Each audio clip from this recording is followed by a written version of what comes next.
네, 안녕하세요. TVQ 수학 Q원장입니다. 네, 오늘 화요일이죠. 오늘은 을지대학교 예전에 못했던 부분들 2019학년도 1세트 기출문제 수학 해설 강의 시작하겠습니다. 일단 을지대 시험은 지나긴 했지만 다시 말하지만 우리가 너무 많이 영상을 매일매일 찍어서 풀 게 없어 이제, 그죠? 풀 게 없어서 이제 비록 지나갔지만 그래도 서경대나 을지대 같은 경우 다시 한번 봐보면은 좀 다른 학교를 준비하는 과정에서도 뭐 예를 들어서 뭐 평택대라든지 뭐 한신대라든지 가천대라든지 고려대라든지 뭐 성결대 이번 주에 있고 시험 그런 학교를 준비함에 있어서 어차피 시험 범위가 똑같기 때문에 그냥 문제 연습한다 라는 차원에서 보시면 좋을 것 같아요. 그래서 11월 시간표를 오늘 조금 전에 올려놨습니다. 올려놨으니까 참고 부탁드리면서 항상 이 강의를 듣기 전에 한 번씩은 문제라도 읽어보듯이 그렇게 해주시면 좋을 것 같고, 혹은 문제를 프랜시스님 안녕하세요. 예. 오늘 문제를 못 풀더라도 못 보더라도 그냥 11시까지 공부 딱 하고 그냥 편하게 뭐 간식 먹으면서 하루 마무리하면서 요 내용들 아는 내용이다, 이거 조금 헷갈린다, 이런 정도를 그냥 예능 보듯이 웃기진 않지만, 그죠? 원장님이 웃긴 스타일, 원래는 웃긴데 강의를 할 때 웃긴 스타일은 아니니까 그냥 예능 보듯이 편안하게 보시면, 꾸준히 보시면 분명하게 도움이 될 거다라는 말을 다시 한번 전달드리면서 21번 문제부터 시작하겠습니다. 자, 이거 을지대학교 거 2019학년도 1세트 수학 해설 강의입니다. 자, 21번 문제, 고1 과정이죠. 여기 지금 고1 친구들도 몇 명이 듣는 친구들이 있기는 있을 거야. 그래서 이게 사실 고3 과정이지만 고1 과정이 어느 정도는 항상 수학에서는 포함이 돼 있지. 그래서 보면 좀 좋을 것 같아요. 21번 세모 문제다. 고1 직접적으로 시험 범위 아니죠. 출제되진 못하지만 그래도 연관돼서 시험이 나올 수 있기 때문에 한번 스킵하면 안 되고 한번 보셔야 됩니다. 자, 나머지 정리인데 뭐 혹은 인수 정리라고 하는데 x-2로 나누었대. 따라서 2 대입한 게 나머지가 되겠지? 2 대입하자. 그럼 8, 2 대입하면 2, 4a, 2 대입하면은 2b 플러스 3인데 그 나머지가 나누어 떨어진다 라고 했으니까 0이 되는 거고, 자, x-1로 나누었을 때 나머지니까 역시 1을 대입하는 거겠지? 1 대입하자. 1 a 플러스 b 플러스 3, 요게 나머지인데 요 나머지가 6이다 라고 한 겁니다. 자, 따라서 첫 번째 식 정리를 좀 하면 4a 플러스 2b가 되고 11이 넘어가서 마이너스 11이 된다. 자, 두 번째 식은 a 플러스 b가 4가 넘어가서 2가 되는데 두 배를 해주자 여기다. 그럼 2a 플러스 2b는 4가 되고 위에서 아래를 빼줄 거야. 위에서 아래를 빼주면 2a가 된다. 위에서 아래를 빼주면 마이너스 15가 되네. a는 마이너스 2분의 15다 라고 쓸 수가 있겠다. 자, 요 자리에다 마이너스 2분의 15 집어넣고 마이너스 2분의 15가 넘어가 봐. 그럼 2 플러스 2분의 15죠. 따라서 b는 2분의 19다 라고 할 수 있겠지. 그런데 구하라는 것은 여기다가 마이너스 2배 해주래. 그럼 15가 된다. 여기다가 플러스 2배 해주래. 그럼 19가 된다. 따라서 두 개를 더해서 정답은 34다 라는 3번이 되겠습니다. 이 정도 계산은 깔끔하게, 아주 깔끔하게 하실 수 있어야겠죠. 자, 다음 문제 보도록 하자. 22번 문제 보겠습니다. 3차 방정식이야. 3차 방정식의 두 허근이라고 했습니다. 그럼 일단 실근을 하나 찾아야 돼. 얘들아, 3차 방정식은 무조건 실근이 하나 이상 존재할 수밖에 없어. 왜 그러냐면 잘 봐봐. 3차 함수가 어떻게 생겼어? 이렇게 생기고 이렇게 생겼잖아. 따라서 무조건 최소한 실근이 하나 이상은 존재할 수밖에 없겠다. 따라서 두 허근을 찾기 전에 실근 찾는 게 포인트가 되는 문제가 된다라고 할 수 있겠지. 자, 실근을 찾기 위해서 쭉 뭐 1하고 2하고 뭐 대입해봐. 근데 3 대입해볼까? 3 대입하면 27, 3 대입하면 3, 3, 9, 2, 18, 마이너스 3, 마이너스 6. 오케이, 딱 되죠? 그지? 마이너스 27이니까. 따라서 3이 주인공인 조립제법을 통해서 나머지 허근을 찾아가는 과정을 한번 보여줄게요. 조립제법을 쓰자.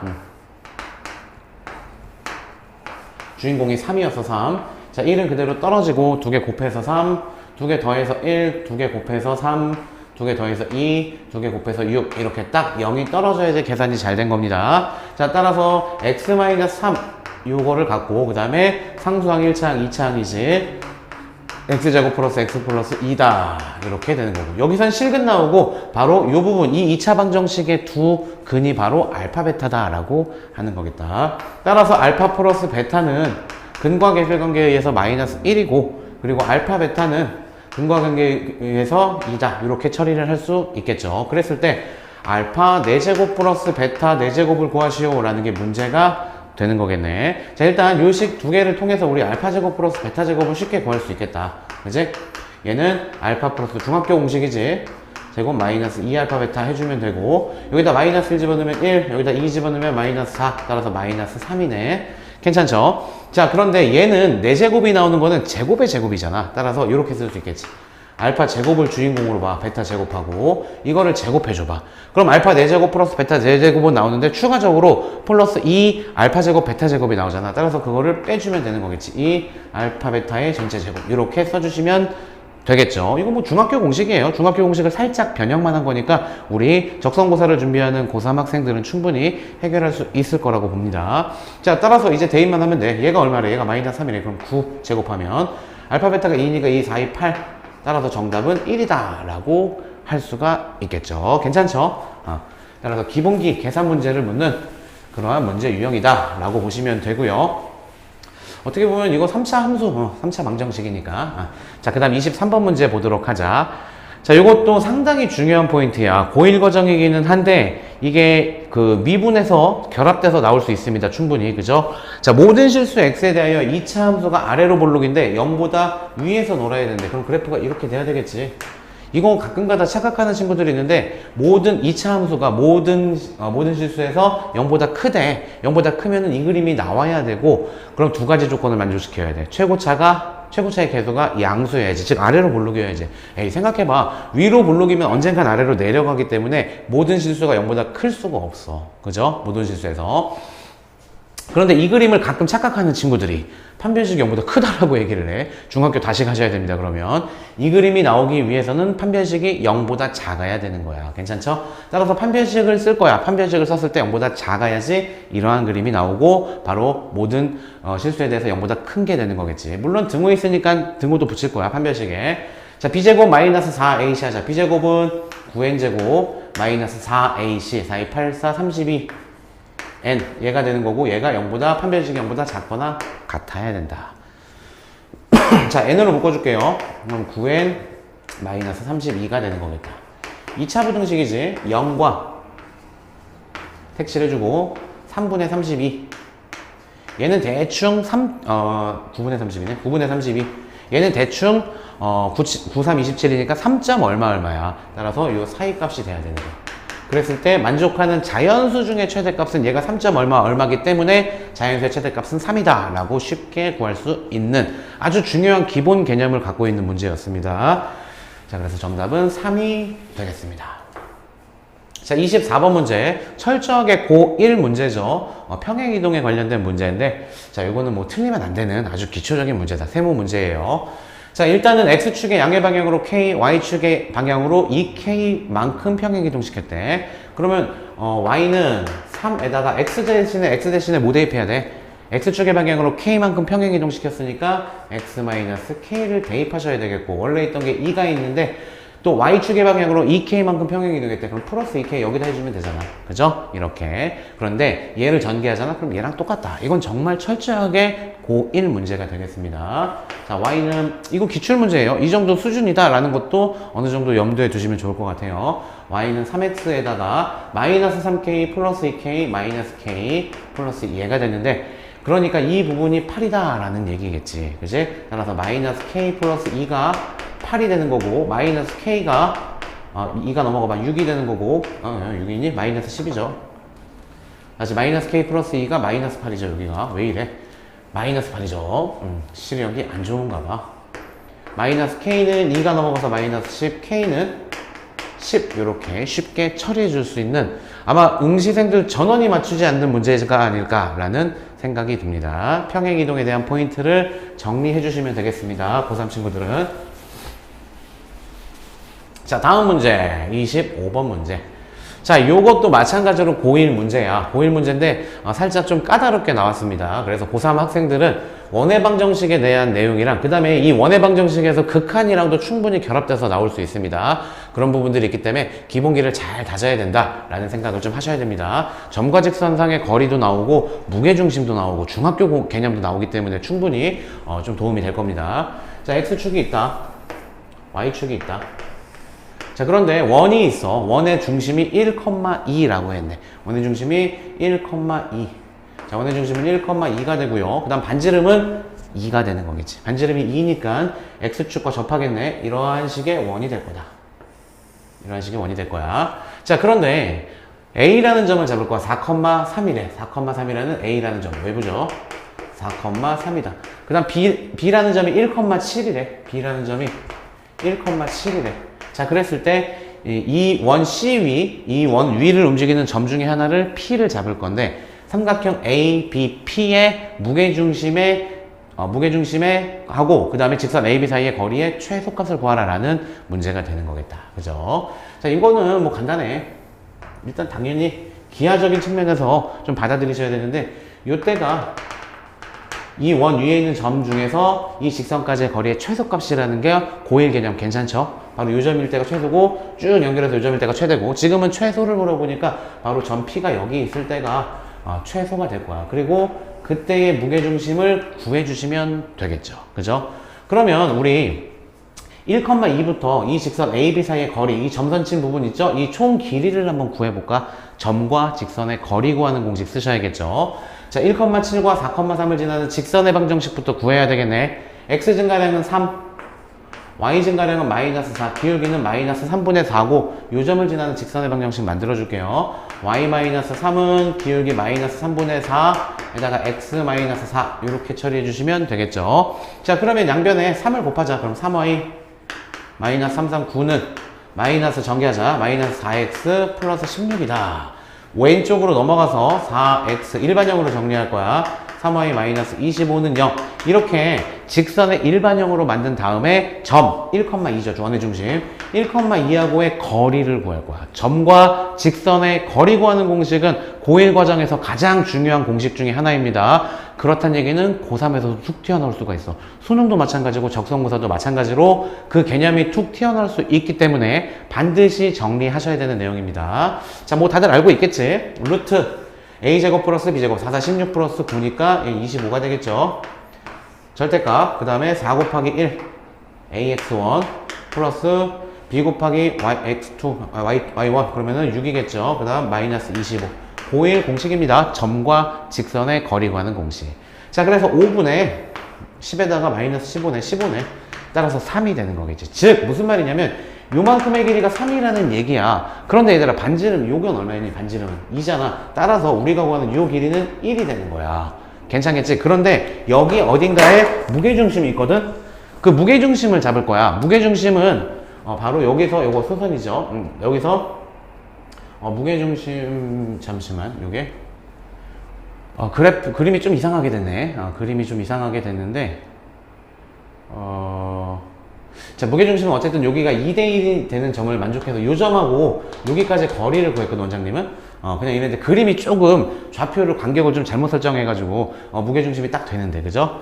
이렇게 조금 그림상으로는 좀 무게중심 위치가 좀 이상하긴 합니다. 실제로 얘 중선 맞습니다. 이거 중선. 그러니까 얘랑 반땡 되는데 조금 이상하지. 한번 너네들은 직접 참고해서 얘네 두 개가 2등분이 되는지 한번 확인해봐. 맞습니다. 중선. 자, 따라서 얘는 2대1이라는 특징이 있잖아. 따라서 문제는 무게중심에서 이 직선까지 거리를 구하라 라고 했으니까 1에 대해서 2대1을 만족하는 거니까 3분의 1 부분이 되는 거겠지. 따라서 1 곱하기 3분의 1에서 3분의 1이 정답이 된다. 이렇게 처리를 해줄 수가 있겠습니다. 괜찮겠죠? 자, 이렇게 처리를 하고요. 조금은 까다로운 문제였습니다. 자, 그 다음에 26번 문제. 자, 집합과 관련된 문제다. 이거는 역시 고1 세모 문제가 되겠습니다. 전체가 10 이하의 자연수고 그리고 A, B가 주어졌다. 벤 다이어그램으로 갈게요. A가 있고 B가 있다. 그런데 A차 B는 2하고 3이래. 그 다음 B차 A는 1하고 4래. 그 다음에 A 합집합 B의 전체 여집합은 6, 7, 8이래. 밖에가 6, 7, 8이 있대. 이렇게 전체가 있는데. 그죠? 그랬을 때 그럼 교집합 하나 남았네. 보자. 1, 2 있고 3 있고 4 있고 5가 없네. 6 있고 7 있고 8 있고 9가 없네. 그 다음 10 이하의 자연수니까 10까지 이렇게 여기 들어가야 되겠다. 따라서 집합 A의 모든 부분 집합의 개수를 구하라고 했지. A의 원소는 몇 개야? 하나, 둘, 셋, 넷, 5개다. 부분집합의 개수는 2의 n승이죠. 따라서 2의 5승 해서 32개가 된다라고 할 수 있겠다. 자, 이게 고1 친구들은 알아듣겠지만 만약에 이 문제에서 진부분집합을 구하래. 이거 고3들은 까먹었을 수 있을 것 같아서. 오케이? 다시 한번 고3들 잠깐 집중해. 고1 거지만 만약에 적성고사에서 어떠한 결합해가지고 확률하고 결합해가지고 이렇게 집합하고 확률하고 결합해서 문제를 낼 수도 있어. 부분집합 개수 구하는 건 다들 알 거야. 안 까먹었을 거야. 2의 5승에서 32개. 그런데 진부분집합은 자기 자신은 빼야 되는 거야. 자기 자신은. 따라서 만약에 진부분집합의 개수 구하려면 31개가 된다. 됐죠? 하도 배운 지 2년 전에 배워가지고 헷갈릴 거야. 그렇지? 고3들. 진부분집합이라는 얘기는 자기 자신은 뺀 부분집합의 개수입니다. 그렇게 정리해 주시면 되겠다. 자, 26번 문제, 간단한 합성함수 문제. 마찬가지로 고1 거죠. 고1 거고, 요 내용들이 이번, 아마 고1 학생들은 이번에 내신 볼 거야, 이거. 그죠? 자, 전체 인버스 뒤집어 줄 때는 앞뒤가 바뀌어야 됩니다, 순서가. 따라서 뒤에 거부터 인버스, 그 다음 앞에 거, 인버스니까 그냥 그대로지, 요게 된다라는 거. 요것만 기억해 주시면 됩니다. 자, G1의 값 대입해봐. G1은 2다. 따라서 답은 F 인버스 2가 정답이 되는 거고, 그 값을 K라고 하자. 그럼 이거 2예요. 숫자 2. 자, 따라서 인버스 떼주면 FK는 2가 되는 거겠지? FK는 뭐냐면 K 대입하면 3K-7인데 얘가 2가 되는 거야. 넘어가면 9니까 K는 정답은 3이 된다. 이렇게 쉽게 구할 수 있는 5점짜리 간단한 문제였습니다. 절대 틀리면 안 되는 문제 였죠. 자, 다음 문제 봅시다. 자, 28번 문제도 마찬가지로 고1 과정이고, 아마 고1 학생들이 이번에 시험을 볼 거야. 그죠? 중간고사에 해당되는 범위니까 고1 학생들 혹시 보는 친구들이 있으면 관심 있게 봐주시길 바랍니다. 자, 분수함수 혹은 유리함수라고 표현을 하는데, 점근선이 뭐야? 점근선이 X축이 있다. Y축이 있다. 얘들아, 점근선이 뭐니? 점근선이 2분의 3,3. 그죠? 교점이. 그럼 X는 2분의 3을 찍어줘야 돼. 1.5. X는 2분의 3. 점근선이야. 그 다음 Y는 3. 점근선이야. 다시 말해주면 여기는 3이고, 여기는 2분의 3이다. 됐죠? 그 다음에 유리함수를 그릴 건데, 위에 있는 값, 요 값이 양수잖아. 양수일 때는 점근선을 기준으로 1, 4분면과 3, 4분면을 지나는 직각쌍곡선이다. 라고 할 수 있겠죠? 자, 직각쌍곡선을 그려줄 거야. 요 점에 대해서 대칭 걸 그려줄 건데, 0일 때 음수인지 양수인지를 보자. 0 대입하면 마이너스 3분의 1 플러스 3이니까 양수네. 즉 0, 플러스 값을 갖는 거니까 이렇게 그래프를 그려주시면 성공이죠. 이렇게. 됐죠? 이렇게 그렸습니다. 자, 이제 이 상태에서 잘라줄 거야. K부터 K 플러스 2분의 1까지 구간 잘라줄 거야. 자, 잘라줄 건데, 요 잘라줬을 때 최대값이 2분의 5래. 근데 2분의 5는 얘들아 2.5잖아. 즉, 3보다 작은 값이야. 따라서 여기서 잘라주면 안 돼. 여기서 잘라주면 모든 값이 3보다 크니까. 따라서 여기서 이렇게 잘라줘야 된다는 얘기지. 이렇게. 어딘지 모르겠지만. 따라서 우리가 보는 거는 여기부터 여기까지만 보는 거겠다. 괜찮겠지? 그런데 문제에서 최대값이 주어져 있네. 최대값은 뭐야? 요때겠지? 즉 K일 때겠지? X가. 따라서 X에다가 K를 대입합시다. 그럼 2K 마이너스 3분의 1 플러스 3이 최대값인데 그게 2분의 5라고 주어진 거야. 그럼 3이 넘어가자. 그럼 2K 마이너스 3분의 1이 3이 넘어가서 마이너스 3 해주면은 마이너스 2분의 6이니까 마이너스 2분의 1이 된다는 얘기죠. 따라서 2K 마이너스 3이 마이너스 2라는 얘기야. 그럼 2K는 얼마란 얘기야? 넘어가서 1이란 얘기고 K는 2분의 1이다 라고 놓을 수가 있겠죠. 따라서 여기는 K가 2분의 1이니까 2분의 1에다가 2분의 1 더한 게 여기 구간이지. 따라서 여기는 1이다. 즉 1일 때가 최소값이 된다 라는 것을 쉽게 알 수 있겠죠. 최소값을 구하기 위해서는 그래서 1 대입하면 돼. 여기다 1 대입하면은 마이너스 3분의 1 플러스 3이 되는 거겠지. 1 대입하면 맞나? 아니죠. 틀렸죠. 계산 왜 이러니? 1 대입하면은 2-3이 마이너스 1이니까 마이너스 1 플러스 3이죠. 따라서 최소값은 2다. 이렇게 처리를 해줄 수 있는 고1 과정에서 이제 필요한 유리함수 파트였습니다. 자, 정리 잘 하시길 바라겠습니다. 자, 다음 문제 29번 문제. 자, 수열은 이제 직접적으로 시험 범위 맞습니다. 요건 적성고사에서 툭 튀어나와도 당연히 오케이. 직접적인 시험 범위 맞으니까. 자, 등차 수열 얘긴데 초항이 마이너스 10이야. 그 다음에 여기에 A1부터 A2, 땡땡땡 A2N개 얘를 넣을 거고 마지막 항이 30이다. 근데 얘네들이 전체가 등차 수열이 된대. 그럼 얘들아 초항은 뭐니? 초항은 마이너스 10이야. 그 다음 끝항은 뭐니? 끝항 30이야. 항수는 몇 개가 되겠니? 항수는 여기서 여기까지가 2n개잖아. 근데 하나, 두 개 더 있잖아. 따라서 항수는 2n 플러스 2개가 되는 거겠죠. 따라서 등차 수열의 합을 구해볼까? 초항과 끝항을 알고 있으면 쉽게 구할 수 있잖아. 그죠? 2분의 항의 개수 2n 플러스 2에다가 초항 더하기 끝항 해줘버리면 끝이야. 얘가 등차 수열 합이 되는 거겠지. 그지? 근데 얘가 뭐래? 얘가 합이 160이다 라고 주어진 겁니다. 자, 두 개 계산하면은 20이야. 약분해주면 10이고, 또 약분해주면은 얘가 16이 되는 거고. 따라서 2n이 2가 넘어가 봐. 그럼 14가 되는 거고, n은 7이다. 이렇게 쓸 수가 있다라는 얘기죠. 괜찮겠죠? 그럼 우리 공차를 구해야 돼, 공차. 공차를 구하기 위해서는 마지막 항이 몇 번째 항인지를 생각해 보면 돼. 전체 항의 개수가 몇 개인지 여기다 대입해 볼까? 27에 14에다가 항의 개수는 결국 16개였던 거야. 즉 마지막 항은 16번째 항이란 얘기야. 그럼 등차 수열에서 16번째 항 우리 어떻게 구하지? a 플러스 a가 얼마야? 마이너스 10이죠. 초항 플러스 n-1 d라는 거 괜찮겠죠?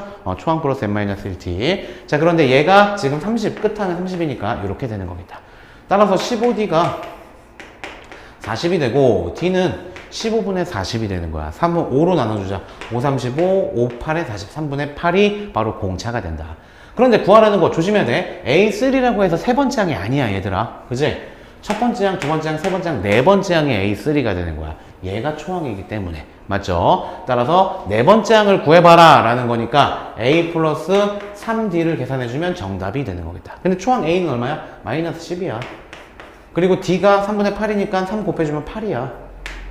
따라서 정답은 마이너스 2다. 이렇게 처리해 줄 수 있는 아주 기초가 들어가 있지만 그래도 꼼꼼하게 해주셔야 되는 문제였습니다. 등차 수열에 관련된 거기 때문에 직접적인 시험범위 맞습니다. 자, 혹시 성결대 이번 주 토요일 날 성결대가 시험을 보는데 적성무사 안양에 있는 데죠. 성결대학교 혹시 쓰신 학생들 있을까요? 성결대 쓴 학생들 있으면 좀 일정 좀 뭐 조정해 주겠지만 성결대를 쓴 친구들 여기 지금 큐리니들 중에는 없는 것 같아. 원장님 기억에. 원장님 제자들 중에서도 성결대를 쓴 친구가 없는 것 같아. 만약에 있으면 개인적으로 연락 주셔도 됩니다. 아니면 여기다 그냥 실시간 댓글로 남겨주시면 더 좋고. 자, 다음 문제 보겠습니다. 30번.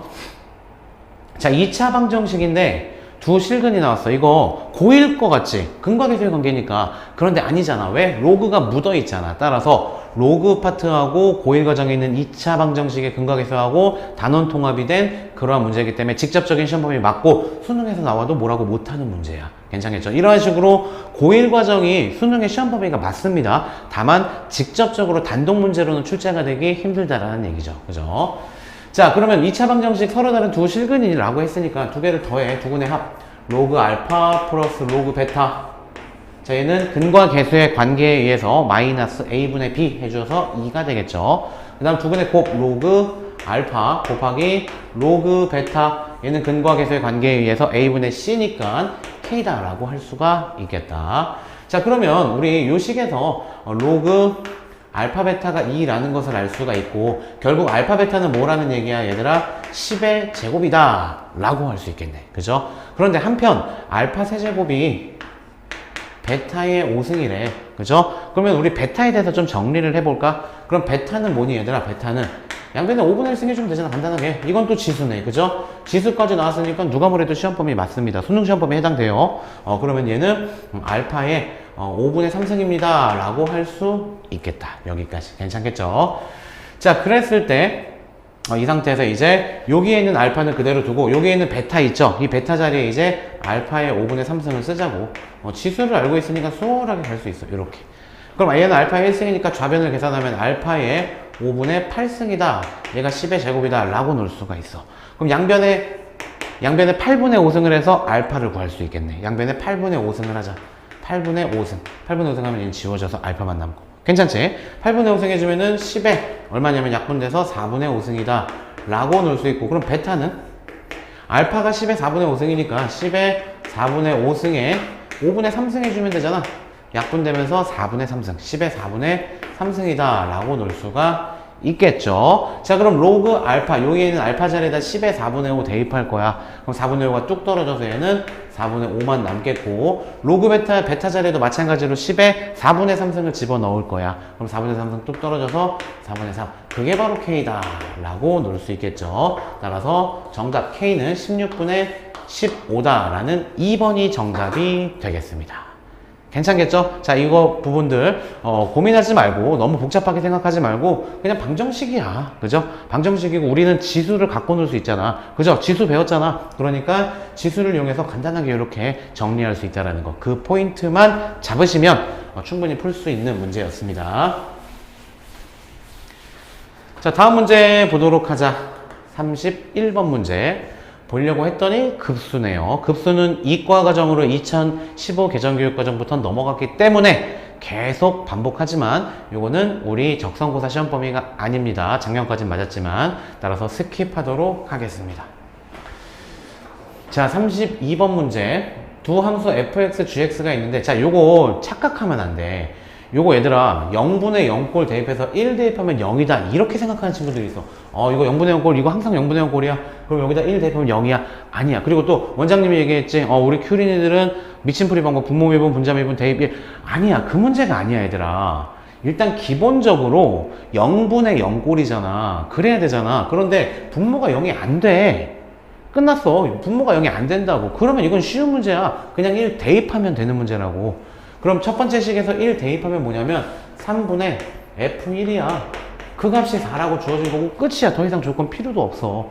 두 번째도 마찬가지고 1 대입해. 0이 안 나오잖아 분모에. 따라서 0이 나왔을 때만 뭔가 조치가 필요한 거니까. 자, 그래서 1 대입하면 4분의 착각하시면 안 됩니다. G1이 된다. 이거 0분의 0꼴 아니에요. 이렇게 얘기해도 꼭 실수하는 친구들이 있어.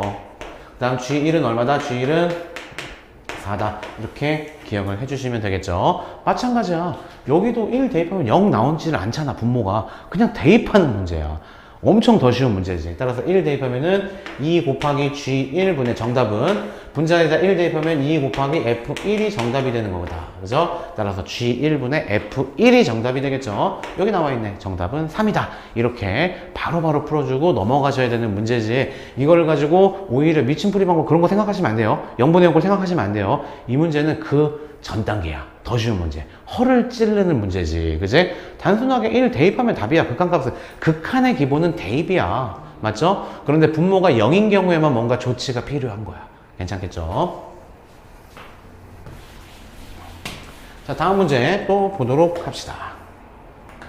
33번 문제 보려고 했더니 요거는 수열의 극한이에요. 그래서 문제 자체는 좀 굉장히 괜찮은 문제지만 수열의 극한도 마찬가지로 이과 파트로 넘어갔기 때문에 등비 수열의 극한이에요. 그래서 이 부분도 우리 문과 학생들 특히 적성고사를 준비하는 모든 문이과 친구들은 적성고사 시험 범위가 아닙니다. 따라서 적성고사 강의를 진행하는 우리 TBQ 지금 강의에서는 스킵을 하도록 하겠습니다.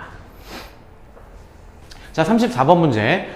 3차 함수다. 3차 함수고 K, 최고차이 K가 양수래. 그럼 최고차이 개수가 플러스네. 그럼 3차 함수니까 뭐 요딴 식으로 생겼겠지. 얘가 극대값, 얘가 극소값이라고 할 수 있겠죠. 자, 그럼 극대값과 극소값, 즉 극값의 x좌표를 추적하기 위해서 미분해보자. 3이 6kx제곱 마이너스 6kx. 비교적 간단하게 나왔네. 그죠? 따라서 6kx로 묶어주면은 x 마이너스 1. 따라서 x는 0과 1을 근으로 갖기 때문에 여기의 x좌표가 0이고 여기의 x좌표가 1이다. 라고 놓을 수 있겠다. 그런데 문제는 뭐야? 극대값과 극소값의 차를 구하래. 그럼 극대값 구해보자. 1 대입해봐. 1 대입하면 2k 마이너스 3k 플러스 2. 그럼 마이너스 k 플러스 2가 되겠죠. 마이너스 k 플러스 2가 되겠죠. 그 다음 0 대입해봐. x에다 0. 그럼 2가 되겠다. 따라서 극대값은 2, 극소값은 마이너스 k 플러스 2라고 할 수 있고 두 개의 차를 구하라고 했잖아. 그러면은 큰 값에서 작은 값을 빼주면 되겠죠. 위에서 아래 빼주면 k가 나오네. 이게 차야. 근데 그게 3이라 그랬으니까 우리 K는 3이다. 이렇게 구할 수 있는 문제였다. 됐죠? 자, 그런데 구하라는 건 F'K를 구하래. 즉, F'3을 구하래. K가 3이니까 F'3을 구하라. 라는 게 문제가 되겠다. 요거 미분한 거 아까 기억나니? 요거? 이거 미분한 거였잖아. 그죠? 여기다가 이제 3 대입하면 돼. K에다 또 3 대입할 거야. K는 3이야. 그러면 18에다가 또 X에다가도 3 대입하래. 3, 3, 9. 그죠? 그 다음에 마이너스 6 곱하기 3이니까 18, 역시 18이네요. 18 곱하기 3. 이렇게. 얘를 계산해주면 정답이 되겠다. 뭐 계산 귀찮으니까 18로 묶을게. 9 마이너스 3이네. 그럼 얘가 6이잖아. 따라서 6, 8에 48, 6, 1은 6, 108이 정답이다. 정답은 4번이다. 이렇게 쉽게 해줄 수 있고, 무려 7점이나 줬다는 얘기는 적성고사에서 이 정도 난이도는 어느 정도 수준이 있는 문제다. 이렇게 보시면 돼요. 사실 수능으로 따지면 너무나 쉽죠. 그죠? 34번 문제도 이렇게 처리해 주시면 되겠습니다. 자, 다음 문제 넘어가 보자. 35번 문제 보도록 하자. 35번. 자, 요거 위치 주어졌잖아. 뭐 미분과 적분에서 속도 내용이죠. 자, 먼저 P는 위치가 주어졌어. 위치를 X라고 할게. P야, P는 그대로 쓸 거야. 위치는 3분의 1 XT래. 위치를 X라고 했어요. T 세제곱 마이너스 T제곱 플러스 5T 플러스 3분의 2고, 그 다음 Q에 대한 위치 X는 T 세제곱 마이너스 3T제곱 플러스 4. 막 미분하고 싶은 생각이 들죠? 알아. 좀만 기다려봐. 속도 어떻게 되니? 위치를 미분하면 돼. 미분해보자. 3 떨어져서 T제곱 마이너스 2T 플러스 5가 된다. 마찬가지 요거도 미분해봐. 속도가 나오죠. 3T 제곱 마이너스 6T 이렇게 되는 거겠지. 근데 이 문제는 가속도까지 얘기하고 있네. 가속도는 속도를 미분하면 가속도가 나온다는 거. 가속도는 라지 A라고 쓸게요, 그냥. 그럼 얘는 2T 마이너스 2가 바로 가속도가 되고, 마찬가지로 얘도 미분하면 가속도가 나오는데 얘는 6T 마이너스 6이다. 그런데 문제에서 가속도가 같은 순간을 구하래. 첫 번째 가속도는 2T 마이너스 2고, 그 다음에 Q의 가속도는 6T 마이너스 6이야. 그냥 중학교 1학년 문제라고. 됐죠? 자, 따라서 6T에 2T가 넘어오면 4T가 되고, 마이너스 6이 넘으면 플러스 6이니까 4. 따라서 T는 1초 후에 가속도가 같아지는 거네. 1초 후에. 됐죠? 1초 후에 가속도가 같아지는데, 그 시점에서 속도를 각각 구한 다음에 두 개를 더해라 라는 아주 쉬운 문제다. 그죠? 속도에다 1 대입하면 돼, 그냥. 속도에다 1 대입하면 여기다 1 대입할 거야. 1 마이너스 2 플러스 5. 계산하면 얼마니? 4가 되는 거겠네. 그죠? 1초 후에 P의 속도는 4가 되겠다. 마찬가지로 여기도 속도에다 1 대입해봐. 3 마이너스 6. 얘는 마이너스 3이다. 즉 1초 후에 Q의 속도는 마이너스 3이다. 그 시점 두 개 속도의 합을 구하라 라고 했으니까 4하고 마이너스 3하고 더해주면 정답은 1이다. 이렇게 쉽게 구할 수 있는 문제였습니다. 자, 다음 문제 또 보도록 하자. 자, 36번 문제. 36번 문제는 적분 문제인데, 좀 어렵다고 하면 어려운 문제인데, 사실 그냥 개념 자체로, 개념을 정확하게 알고 있는 친구들은 전혀 어려울 문제가 아니었어. 볼게. 먼저, 얘들아, 가조건을 분석할 수 있잖아? 끝나. 요거 무슨 말이니, 가조건? 모든 실수 x에 대하여 f'x가 0보다 크거나 같대. 이거 무슨 소리야? 모든 구간에서 증가함수다. 모든 구간에서 증가함수다 라는 얘기야. 물론 0에 등호가 붙어있기 때문에 그냥 쭉 가도 되는 거고, 최소한 감소는 아니라는 얘기야. 즉 모든 구간에서 감소하는 건 없어야 된다는 얘기야. 괜찮겠죠? 그 얘기야. 이것만 안다면 사실 쉬운 문제였어. 자, x축, y축, 이건 중학교 거잖아. 2차 함수 꼭지점이 0,1이죠 0,1이고 왼쪽만 보라고 했잖아. 따라서 이렇게 되겠다. 이렇게. 1이고 여기 마이너스 1이겠지. 자, 그 다음에 이 오른쪽에 뭔가 그래프를 그릴 건데, 마이너스 1부터 1까지 적분값의 인테그럴 값의 최소값을 구하래. 그럼 일단 여기는 정해졌어. 여기는 정해진 거야. 근데 이제 여기에다가 그래프가 어떻게 되냐에 따라서 달라지는데, 여기가 1이야. 최소값은 이렇게 될 때겠지. 이렇게. 올라가면 더 커지잖아. 내려가는 건 안 된다니까, 가조건에 의해서. 이해됩니까? 따라서 이렇게 직선 0일 때가, 즉 프라임이 0일 때가 최소가 되는 겁니다. 이 넓이 구하세요 라는 게 문제야. 끝났잖아. 너무나 쉽죠? 따라서 인테그럴 마이너스 1부터 0까지죠. 마이너스 1부터 0까지는 여기 부분, 이 그래프로 가야 되겠네. 이 그래프는 원래 그래프였으니까 뭐였니? 마이너스 x제곱 플러스 1 dx였다. 이거 구하고 시작하자. 적분하면 마이너스 3분의 1 x세제곱 플러스 x죠. 여기에다가 0 마이너스 1 대입할 거야. 0 대입하면 0이니까 마이너스 1 대입한 다음에 빼줄 거야. 마이너스 1 대입하면은 마이너스 1 플러스 3분의 1 마이너스 1 마이너스 3분의 2가 되겠지? 그럼 빼줄 거니까 3분의 2가 되겠네. 따라서 여기는 3분의 2다. 이건 정사각형이네. 넓이 얼마야? 1이다. 따라서 최소값은 3분의 5다 라는 2번이 정답인 문제였습니다. 가조건만 해결할 수 있어서 이 그림만 그릴 수 있으면 충분히 풀 수 있는 문제였습니다. 괜찮죠? 이렇게 해결하고 넘어가겠습니다. 자, 다음 문제 보도록 하자. 37번 문제, 확률 문제입니다. 시험 범위 맞고요. 자, 남학생 2명과 A, B를 포함한 여학생 4명이 있어. 즉 무슨 말이냐면 남학생은 2명이 있어. 그 다음 여학생은 A도 있고 B도 있어. 그 다음에 또 CD도 있겠지. 총 4명이란 얘기야. 그런데 A와 B 얘네들은 너무 여자애들이 친하대. 그래서 떨어지면 안 된대. 이웃해야 된대. 지금 이 문제는 일렬로 나열하는 단순한 문제입니다. 그 중에서 A, B는 이웃해야 된다. 그리고 남자들끼리는 싸웠대. 안 친한가 봐. 이웃하지 않는데 싫어한대. 따라서 얘네 2명은 이웃하지 않아야 된다. 좀 독특한 문제죠. 무조건 이웃하는 거랑 이웃하지 않는 거랑 두 개가 동시에 나온 약간 독특한 문제입니다. 그러면 원장님이 뭐라 그랬니 얘들아? 이웃하지 않는 경우는 어떻게 구하라 그랬어? 이웃하지 않는 경우 전체 경우에서 빼주라 그랬어? 큰일 나. 아니야. 이웃하는 경우를 구한 다음에 전체에서 빼주는 거야? 아니야. 이웃하지 않는 경우는 어떻게 하라고 했냐면은 상대방을 먼저 앉혀. 그 다음 그 사이사이에 집어넣게 되면은 이웃하지 않게 되는 거겠지. 그 부분으로 접근을 하셔야 됩니다. 그러니까 1과 2 남학생들이 이웃하지 않아야 되는 거니까 얘네들을 일단 자리에 앉히는 거야. 얘네들 자리에 앉혀볼까? 그런데 얘네들은 이웃해야 된다며. 그럼 한 덩어리로 가. 그럼 하나, 둘, 세 덩어리니까 3팩이야. 그 다음 지들 둘이 자리 바꾸는 건 뭐라고 안 하잖아. 곱하기 2팩. 이렇게. 괜찮겠지? 그러면 A, B, C, D 뭐 예를 들어서 이렇게 자리에 앉았어. 이제 사이사이에 1번 남자, 2번 남자가 앉아야 되거든. 조심해야 될 게 있는데 사이사이가 여기는 돼, 안 돼? 여기는 안 돼. 왜? 여기에 앉게 되면은 A, B를 갈라놓게 되잖아. A, B는 친해가지고 붙어야 되는데. 따라서 이 자리는 없는 자리로 생각하셔야 됩니다. 그 다음에 여기 사이, 여기 사이, 여기 사이까지. 따라서 남학생들이 앉을 수 있는 자리는 총 4자리가 되겠네. 그럼 1번 남학생이 앉을 수 있는 자리 4개. 2번 남학생이 앉을 수 있는 자리 3개. 이렇게 계산해 주시면 되겠죠. 그죠? 따라서 6에다가 2, 에다가 12, 4, 3, 12. 그러면 6, 12니까 144가 정답이 된다. 이렇게 처리하실 수 있겠죠. 자, 38번 문제 보도록 하자. 38번. 자, 서로 배반인 사건. 얘들아, 배반 뭐야? 배반 사건 뭐야? 이거야. 그냥 교집합이 없는 거. PAQB가 0인 거. 절대 까먹으면 안 되는 개념입니다. 따라서 배반 사건인 A, B에 대하여 PA하고 P 이렇게 주어졌는데 얘 보자. 얘 드모르간의 법칙에 의해서 얘는 전체 A, B의 전체 여집합이라고 놓을 수 있겠지? 그게 4분의 1이래. 그럼 우리 뭐가 주어진 거냐면 P, A나 B가 주어진 거잖아.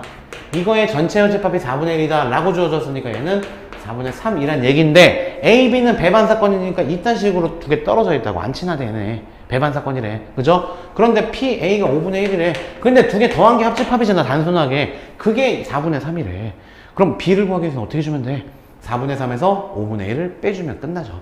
자, 4분의 3은 20분의 15야. 그 다음 5분의 1은 20분의 4야. 따라서 PB는 얼마다? 20분의 11이다. 이렇게 간단하게 구할 수 있는 문제였습니다. 그죠? 배반 사건하고 독립 사건 두 개 반드시 정리해 두십시오. 수능을 위해서라도. 오케이. 자, 38번에 20분의 11이라는 1번이 정답입니다. 자, 다음 문제 보도록 하자. 39번 문제. 자, 이게 조금 복잡하게 나왔어. 복잡하게 나오긴 했는데 이거는 수능으로 나와도 뭐 손색 없을 정도로 약간은 그래도 생각할 게 있는 문제예요. 그런데 사실 별거 없어. 차분히 읽어볼게. A 주머니에는 흰 공이 2개가 있고 검은 공이 3개가 있대. 근데 B 주머니에는 흰 공이 2개가 있고 검은 공이 4개가 있대. 얘들아, 여기는 5개, 여기는 6개. 그런데 여기에서 하나를 뽑아. 공을 뽑은 다음에 여기다 집어넣는 거야.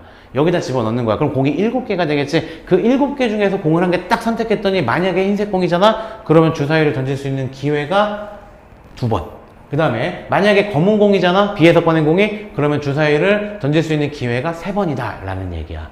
그런데 이때 3의 배수가 주사위 눈이 3의 배수가 한 번만 나올 확률을 구하라 라는 아주 복잡해 보이지만 그래도 뭐 기본적인 문제겠죠.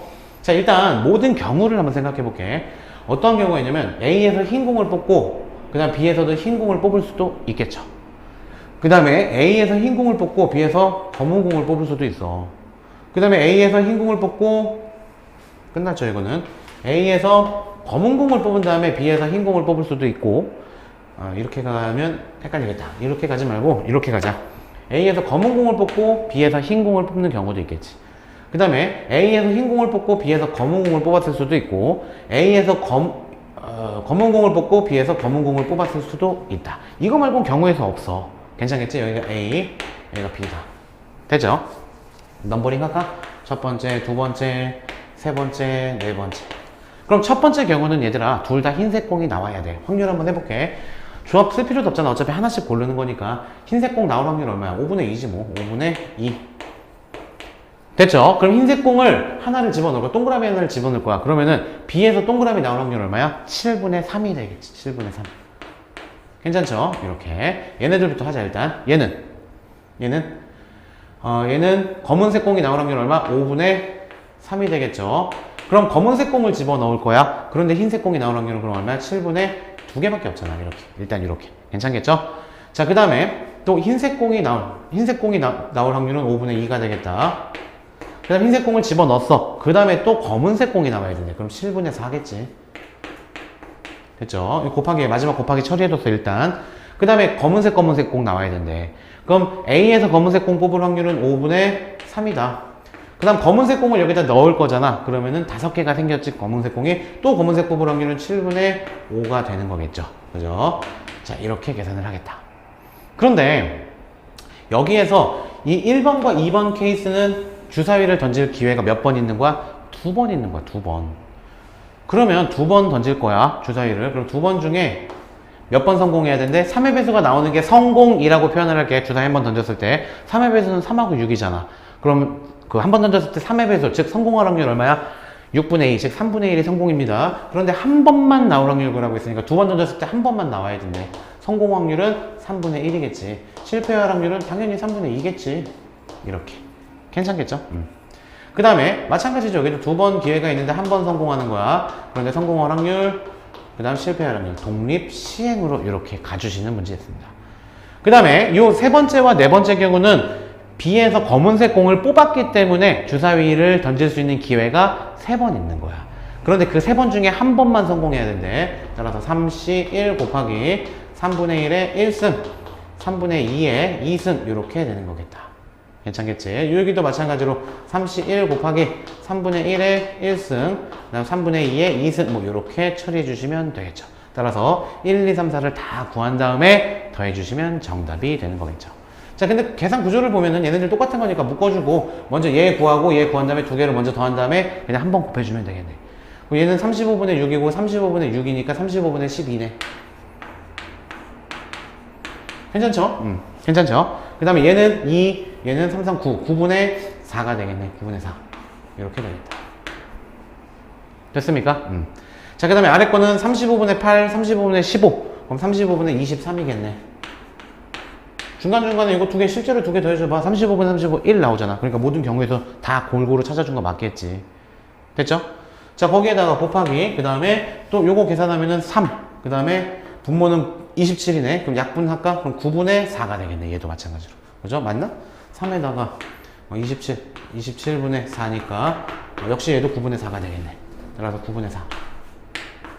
이렇게. 됐죠? 따라서 얘랑 더해주시면 되겠습니다. 9분의 4로 묶어줄까? 또 더해줄 거니까 9분의 4. 그러면은 35분의 얼마니? 35분의 1이네. 정답은 9분의 4가 된다. 이렇게 계산할 수 있으셔야 됩니다. 그죠? 되게 좀 친절하게 설명을 다 해준 편입니다. 이 문제. 그죠? 모든 경우의 수를 일일이 계산을 해서. 근데 조금 이제 이걸로 이렇게 풀어도 돼. 이렇게 풀어도 돼. 원장님도 이렇게 풀었어. 이렇게 풀어도 상관없습니다. 그런데 조금 더 발전하면 그냥 B가 흰색 공이 나올 확률, 그 다음에 B가 검은색 공이 나올 확률 두 개로 나눠서 기획을 두 개로 하는 거야. 근데 어차피 결과는 똑같습니다. 계산 구조의 차이지. 똑같기 때문에 이 방법대로 그대로 연습을 해보시면 될 것 같습니다. 되죠? 자, 프랜시스님 따봉의 의미는 뭔가요? 따봉인가요? 아니면 뭔가요, 저거? ጧ인가요? ጧ? 자, 다음 문제 넘어가 보도록 하자. 9분의 4였고요.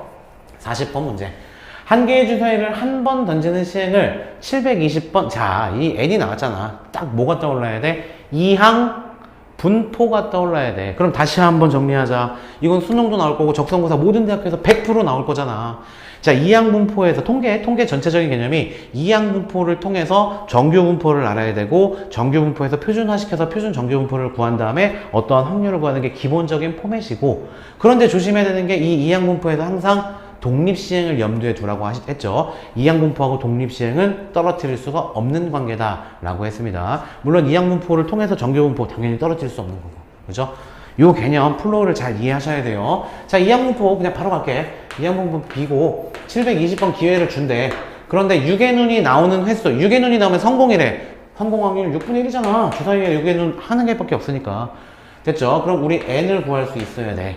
N. 평균 어떻게 구하니? 두 개 곱해주는 거지. NP지. 따라서 120번 성공할 거야. 평균적으로. 우리 분산은 어떻게 구해? 여기다가 Q 곱하는 거야. Q는 뭐냐면 실패할 확률. 즉, 1-P. 즉 6분의 5 곱해주는 거야. 6분의 5 곱해주면 100이야. 100이니까 10의 제곱. 이렇게 해서 표준 편차는 2라고 놓을 수가 있겠죠. 그런데 구하라는 건 뭐야? 구하라는 거는 P, X가 136보다 작거나 같은. 즉 평균적으로는 720번 던지잖아? 그럼 평균적 이런 의미야. 의미를 좀 생각해봐. 주사위를 그냥 하루 종일 720번 던질 거야. 그랬을 때 유괴눈이 나오면 성공이야. 그럼 일반적으로 평균적으로는 120번만 성공해야지 정답인 거야. 그죠? 120번 성공해야지 정답인 거다. 그런데 136번 이하 성공할 확률 구하라라는 거야. 그러면은 당연히 확률이 엄청 높겠네. 상식적으로 그렇지 않아? 아니, 정상적으로만 던져도 그냥 평균 120번이 나올 거야. 그런데 136번보다 작거나 같은 확률 구하라라는 게 문제인 거야. 자, 요거 이제 얘를 통해서 Z 표준화 시켜주자. 그죠? 표준 편차는 10이다. 그 다음에 우리가 구하고자 하는 것은 136이다. 평균은 120이다. 이렇게 처리해 줄 수가 있겠다. 계산하면 16이니까 1.6이네. 얘 1.6. 1.6보다 크거나 같은 구간을 구해주시면 되겠죠. 1.6보다 작거나 같은 건가? 왜 이래? 갑자기 왜 바뀌었어? 작거나 같은 거. 이걸 구해주시면 되겠죠. 자, 표준 정규분포는 요딴 식으로 생겼지. 센터는 표준화 시켰으니까 당연히 0이 될 거야. 0이 될 거다. 0이 될 거다. 근데 우리 1.6이니까 1.6은 여기 있어. 따라서 뭐 1.6보다 작거나 같은 구간 구하라고 했으니까 얘랑 이 나머지 전체가 다 답이 되는 거야. 그런데 표준 정규분포 표에서 항상 0부터 오른쪽 얼마까지? 0부터 1.6까지, 즉 여기 구간을 먼저 구할 수 있겠네. 얼마? 요거래, 요거. 여기다 이 절반은 0.5가 되겠지. 따라서 0.5 더해주면 0.9452. 0.9452. 정답은 4번이야. 그러니까 94.52%. 즉 94%란 얘기야. 무슨 말이냐면 다시 한번 의미를 생각해봐. 주사위를 그냥 너네가 하루 종일 720번 던질 거야. 근데 6의 눈이 나오면 성공이거든? 그런데 얘가 원래는 120번만 나와야지 평균적으로, 그지? 그런데 136번 이하 나올 확률은 얼마냐? 라는 게 문제잖아. 그 확률이 대략 95%다 라는 말이야. 괜찮겠니? 이렇게 통계는 좀 의미를 생각하면은 앞으로 실생활에서도 되게 많이 중요합니다. 그죠? 뭐 투표를 한다든가 어떤 여러 가지 부분에서 되게 중요한 파트를 차지하는 게 통계야. 문과 학생이든 이과 학생이든 공대 학생이든 미대 학생이든 대학교 때 통계는 필수적으로 필요한 과목입니다. 근데 그 대학교 때 배우는 통계가 별다른 게 아니야. 그냥 고등학교 수학 때 통계 어느 정도 개념, 공식 같은 것도 물론 중요하지만 이러한 개념을 갖고 있잖아? 그럼 좀 수월할 거야. 논문 쓰는 데서도 분명히 수월할 거야, 나중에. 대학교 가서 논문 분명히 써야 되거든. 졸업 논문도 써야 되고. 근데 논문이란 거는 어차피 뭐냐? 통계야, 통계. 통계로 증명해야 되는 거야. 이 통계 뭐 이러한 분포를 따르므로 이러한 이 정도가 되므로 이것은 유의미한 데이터라고 말할 수 있다. 뭐 이렇게 쓰면은 그럴듯해 보이는. 여튼 가끔가다 이제 학생들이 수학을 언제 배워요? 막 뭐 이게 뭐 실생활에서 쓸 일이 없는데 더하기 빼기만 할 줄 알면 되는 거 아니에요? 아니에요. 예, 통계에 쓰여. 실생활에서도 계속 쓰이는 거야. 그래서 이 수학에 대한 기본적인 개념을 좀 재밌게 받아들이셔야 돼요. 물론 고3 학생들은 이제 끝났죠. 이제 끝났으니까 다 그런 개념들은 받아들였을 거고, 그리고 남은 시험 이제 한 달 조금 넘게 남았습니다. 원래 정상대로라면 지금 찬바람 오늘부터 났지, 그지? 원래 신기한 게 항상 10월 말까지 막 덥고 춥고 막 그래. 낮에는 더워. 그러다가 어느 순간 딱 찬바람이 나. 오늘처럼. 오늘 갑자기 추워졌잖아. 롱패딩 막 입고 나오고 그러잖아, 사람들. 이날이 딱 오잖아. 그러면 수능 날짜구나. 이제 수능이 다가왔구나. 항상 이렇게 느꼈었거든. 근데 올해는 이제 그 코로나19 영향으로 수능이 한 달가량 늦춰졌죠. 그래서 12월 달에 보니까 조금 뭔가 분위기가 좀 묘하기는 하더라고요. 예. 자, 어쨌든 이번 주 성결대 시험이 있는데 성결대 준비하는 큐린이들은 없는 것 같아요. 지원한 친구들은 그렇게 되고, 또 이제 12월 초에 이제 한참 있다 보죠. 시험을 한참 있다가 평택대. 근데 평택대도 예전에 그 어떤 남학생 한 명 간호대 쓰는 친구, 그 친구가 이제 쓰는 걸로 알고 있는데 그 친구 요새 잘 안 들어오는 것 같아.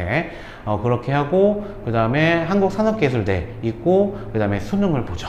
수능 잘 보셔야 됩니다. 수능 보고 난 다음에 그 다음에 이제 또 우리 적성고사에 꽂힌 가천대학교, 그죠? 가천대학교 시험이 있기 때문에 우리 적성고사 이 TBQ 공개 강의는 계속해서 진행을 할 예정입니다. 11월 지나고 한신대, 마지막 한신대 시험이 12월 중순 이후인데 원장님이 그때 출산한다고 했죠. 지금 임신한 거예요. 배 나온 게 아니라. 그래서 이 출산하는 게 이제 한신대 시험 12월 중순이야. 그죠? 그래서 12월 중순까지는 적성고사를 위해서 고3 학생들을 위해서 강의를 계속 진행할 거고, 이제 12월 중순 이후에 1월 달부터죠. 1월 달부터는 원장님이 운영하는 학원이 고촌사관학원이에요. 그래서 고촌사관학원 학생들을 위해서 2학년 올라가는 친구들, 뭐 기하라는 과목을 공개 강의를 계속해서 매일 밤 듣게끔 하려고 지금 기획 중입니다.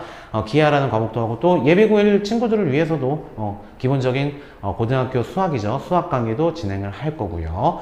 자, 그래서 어쨌든 누구 하나 알아주는, 누구 하나 이렇게 알아주거나 막 이렇게 하는 지인들밖에 없죠. 지인들이 응원해주고 그래요. 저도. 그래도 얼굴도 모르지만 프랜시스님을 비롯해서, 순댓국님을 비롯해서 얼굴도 모르지만 어쨌든 저를 잘 따라주시는 온라인 제자들이 있어. 그래서 그 친구들하고 저도 사실 11월 달 너무 힘들어가지고 횟수 좀 줄일까?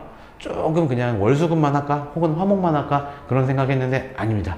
그런 생각을 했다는 게 참 민망하더라고. 예. 약속이잖아. 약속했잖아. 대중과의 약속은 지키라고 배웠어요. 항상. 저희 아버지하고 저희 형님한테.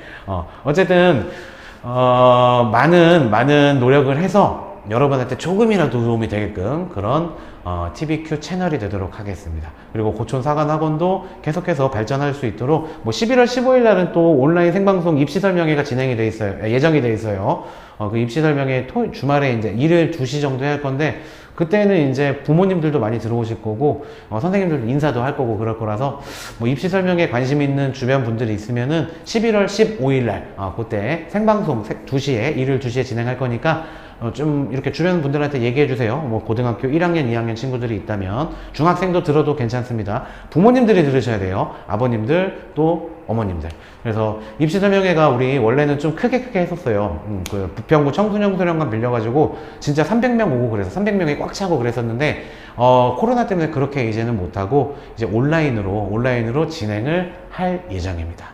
자, 일단 여기까지 오늘 수업 마무리 짓도록 하겠습니다. 건강한 한 주, 활기찬 한 주, 열심히 공부하는 한 주가 되시길 기원하겠습니다. 여기서 물러나겠습니다. 원장님은 너희들을 원한다. 안녕.